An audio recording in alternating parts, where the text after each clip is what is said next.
Fil-Jum Internazzjonali kontra traffikar tal-bnedmin, il-Fondazzjoni għas-Servizzi għall-Ħarsien Soċjali l-FSWS organizzat konferenza biex tħeġġeġ it-tisħiħ tal-protezzjoni ta' gruppi vulnerabbli. Il-Kap Eżekuttiv tal-FSWS Alfred Grixti spjega li bħala Aġenzija Nazzjonali responsabbli mill-qasam l-FSWS toffri qatt ta' servizzi ta' appoġġ u protezzjoni lil vittmi kemm Maltin kif ukoll barranin. Semma bħala eżempju l-proġett New Beginnings iffinanzjat mill-Fondi għall-Ażil, il-Migrazzjoni u integrazzjoni b'investiment ta' miljuni euro f'kollaborazzjoni mal-Organizzazzjoni Internazzjonali għall-Migrazzjoni.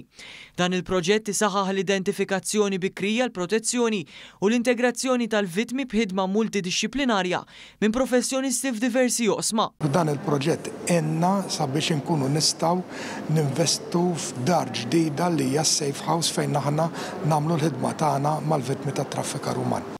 Il-Ministru Michael Falzon qal li kull bniedem għandu dritt ikun ħieles u ugwali u li l-Gvern Malti qed jaħdem b'mod attiv biex jikser il-katina ta' traffikar f'kollaborazzjoni ma' numru ta' pajjiżi oħrajn. Il-Ministru għall-Fondi Ewropej u l-implementazzjoni tal-programm elettorali Stefan Zrinzozzo pardi spjega kif dawn il-proġetti qed jintużaw biex jitjiebu l-kundizzjonijiet ta' persuni vulnerabbli. Qal li l-Gvern mhux se jagħlaq għajnejh għal din il-problema u kommess li jeqred dawn iċriki. Rebecca Buttigieg, segretarju parlamentari għall-ugwaljanza u riformi, saħet li Malta diġà implementat pjantazzjoni sas-sena 2030 kif ukoll nediet kampanja edukattiva fuq il-medja soċjali. Semmiet l-użu ta' teknoloġiji ġodda biex jitnaqqas it-traffikar, speċjalment meta ħafna jiġu abbużati b'manipulazzjoni online. Fil-konklużjoni tal-konferenza, Graziella Castillo, direttriċi tal-Aġenzija Appoġġ, irrimarkat li diġà qed isir ħafna xogħol biex Malta tkompli timxi l qudiem f'dan il-qasam. Il-ħidma tagħna bħala aġenzija hi fil-prevenzjoni wkoll.